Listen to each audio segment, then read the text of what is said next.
point M' va rester sur la droite D. Ça veut dire que, regardez, je le fais moi-même, voilà, je prends le point M et je lui fais subir une parallèle, vous voyez, une translation de vecteur V. Voilà, je le fais.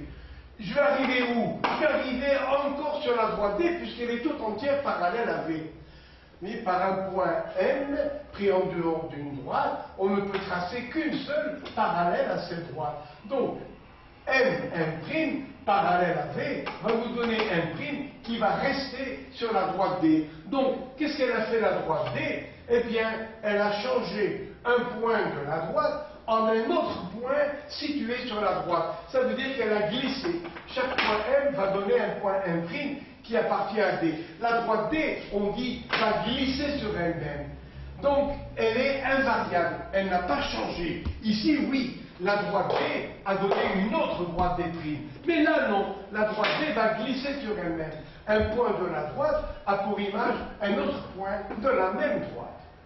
Alors, on dit que la droite D est dans son ensemble, globalement, ça veut dire dans l'ensemble, elle est invariante. Elle n'a pas changé. C'est presque le mot invariable, par la translation de vecteur V. Alors, une dernière fois, donc, si la droite D est parallèle au vecteur translation V, regardez, quand on va trouver l'image d'un point M de la droite, on va trouver M' comme image qui reste sur la droite D. Et on dit alors que D est globalement, dans l'ensemble, invariant par la translation définie par le vecteur V. Prochain paragraphe, quelle est l'image d'un cercle? Donc, on nous donne un cercle et le vecteur translation. Qu'y a-t-il pour définir un cercle? C'est la position du centre et la grandeur du rayon. Bien. Alors, O est un point fixe. Bien sûr, le centre du cercle est un point fixe par rapport aux autres points du cercle. Et maintenant, on prend un point M quelconque sur le cercle. Bien. Que va devenir le vecteur OM? On a vu tout à l'heure que OM va nous donner, j'ai fait ça à main levée, c'est pas très beau. Alors, le vecteur OM va nous donner comme image un vecteur O'M' égal à OM. Donc, le vecteur image O'M', on l'a vu dans le paragraphe précédent, est égal au vecteur OM.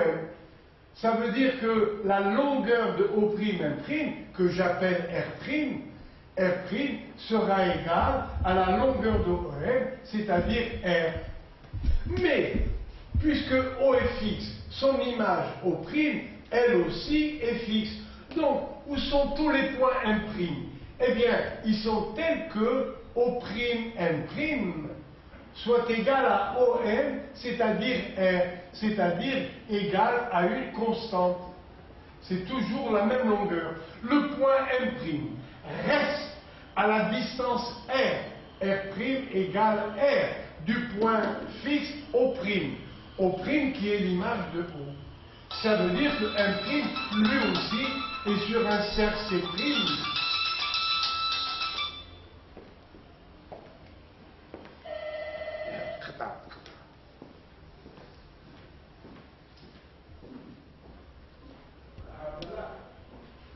Oui. Alors, continuons de faire des exercices sur le chapitre de la translation. Un petit rappel, voici un vecteur V, un point M, quelconque du plan. Faisons-lui subir la translation de vecteur V. Ça veut dire que nous allons faire à partir de M un mouvement qui est identique au vecteur V. Le voilà. Donc ici nous avons le même vecteur V. Mettons les points A, B, P, N. Alors, ces deux côtés sont égaux et parallèles. Vous voyez, de même longueur et parallèles. Parce que AB, vecteur AB, égale vecteur MP. Donc, le quadrilatère ABPN est un parallélogramme. Et voilà. c'est un petit rappel que je tenais à vous faire. Alors maintenant, lisons le texte ensemble. On va lire. Tracez un cercle C de centre O et de rayon 4 cm. Placez deux points A et B sur C tel que l'angle AOB soit égal à 70 degrés. Alors, voilà, grâce à un rapporteur, voilà, comme celui-là, vous voyez ici, voilà, là le 0 est ici, et quand vous tournez, vous arrivez à 70 degrés. Donc cet angle vaut 70 degrés. Construire le point C diamétralement opposé au point A sur C. Alors, voici le point A, le centre du cercle, et voici le point C diamétralement opposé sur le cercle C.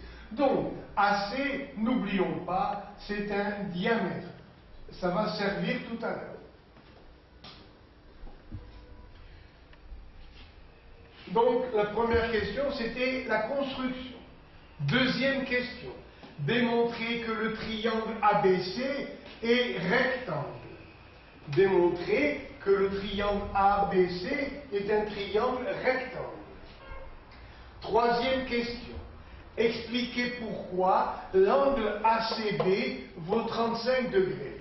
Le voilà, l'angle ACB, il est là. Voici l'angle ACB, le voilà. Montrer qu'il vaut 35 degrés.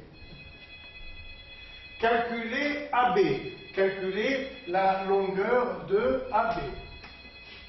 Cinquième question, construire le point D, image de C, par la translation de vecteur BA. Voilà. Après, quelle est la nature du quadrilatère ABCD? Expliquer pourquoi le point D est aussi sur le cercle C.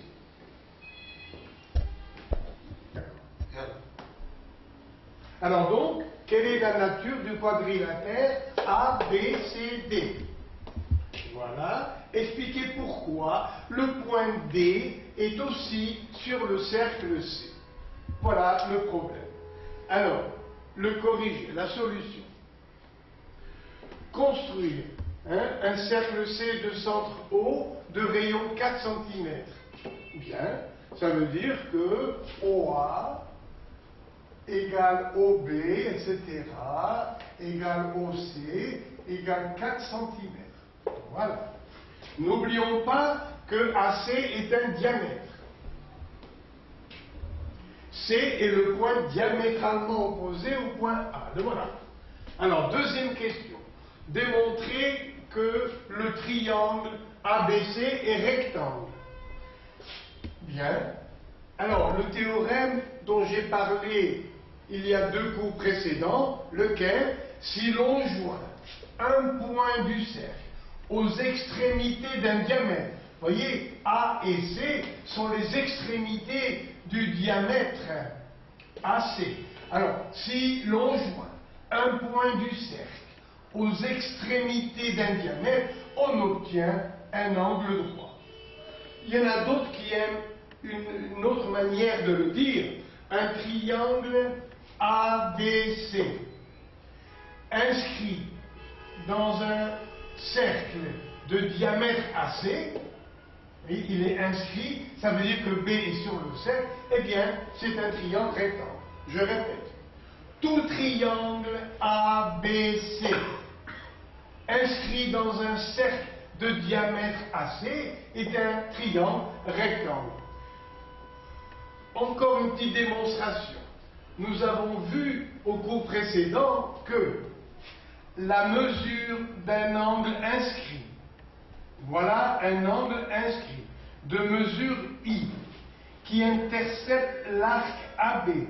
Eh bien, on a vu par exemple que si l'arc AB mesure 40 degrés d'arc, les voilà, les 40 degrés arc, alors la mesure de l'angle inscrit, c'est la moitié de la mesure de l'arc. C'est-à-dire ici, l'angle I, que je vous surcharge maintenant, est égal à 20 degrés. Donc, un angle inscrit a pour mesure la moitié de la mesure de l'arc qui l'intercepte. Alors, tout le cercle a pour mesure 360 degrés. Donc, cet arc limité par ce diamètre, regardez par les points A et C, c'est un demi-cercle. Puisque c'est un demi-cercle, sa mesure est 180 degrés. Regardez ma main, voilà. Tout cet arc de cercle mesure 180 degrés. Donc, l'angle inscrit qui intercepte cet arc mesure la moitié 180, c'est-à-dire 90 degrés. Donc, théorème, si l'on joint un point du cercle aux extrémités d'un diamètre, on obtient un angle droit. Ce théorème revient très souvent dans les exercices. Donc, B égale 90 degrés, le triangle ABC est rectangle en B. Voilà. Expliquez pourquoi l'angle ACB, celui-là, pourquoi mesure-t-il 35 degrés? Pourquoi? Eh bien, nous avons vu dans les leçons précédentes, il y a 2 leçons, que un angle inscrit, le voilà, IAB, il intercepte l'arc AB. Alors, l'angle inscrit vaut la moitié de l'angle au centre qui intercepte le même arc. Encore, l'angle inscrit, le voilà, intercepte AB. Cet angle au centre intercepte l'arc AB. Et nous avons vu, donc, précédemment, que l'angle inscrit a pour mesure la moitié de l'angle inscrit qui intercepte le même arc. Or, ici, l'angle au centre, AOB, ça veut dire que son sommet, c'est le centre du cercle. L'angle au centre, par hypothèse, vaut 70 degrés. Il intercepte l'arc AB. Et l'angle inscrit, le voilà, le sommet C. Cet angle inscrit intercepte, suivez, regardez, suivez tout ça, intercepte le même arc AB. Donc, il vaut la moitié de 70 degrés, c'est-à-dire 35 degrés. Et voilà. Après, calculez la longueur AB. Alors, dans ce triangle ABC, I vaut 35 degrés. Or, ce triangle est rectangle. Donc, l'angle A vaut le complémentaire de 35, c'est-à-dire 55 degrés. Dans ce triangle rectangle, vous voyez que je pointille ici, le voilà. Dans ce triangle rectangle, à quoi est égal cosinus 55 degrés? Cosinus de cet angle, c'est le rapport du côté adjacent sur l'hypoténuse. Côté adjacent sur l'hypoténuse. C'est-à-dire égal AB sur l'hypoténuse. Mais regardez, OA égale OB égale 4 cm. Donc l'hypoténuse mesure 8 cm. Donc à quoi est égal AB? AB égale 8 cosinus 55 degrés. Et voilà. Donc c'est la calculatrice qui va vous finir le calcul. On trouve à peu près 6, quelque chose. Voilà. 8 cosinus 55. Après, construire le point B, image de C, par la translation de vecteur BA. Donc, voilà, BA, je l'appelle V. Voilà le vecteur translation. Mais voilà, vecteur V, translation. Alors, maintenant, construire l'image de C par cette translation. Eh bien, de vecteur BA. Un vecteur, c'est un mouvement. Donc, à partir de C, je fais le mouvement BA. Regardez mon doigt. Regardez, hop.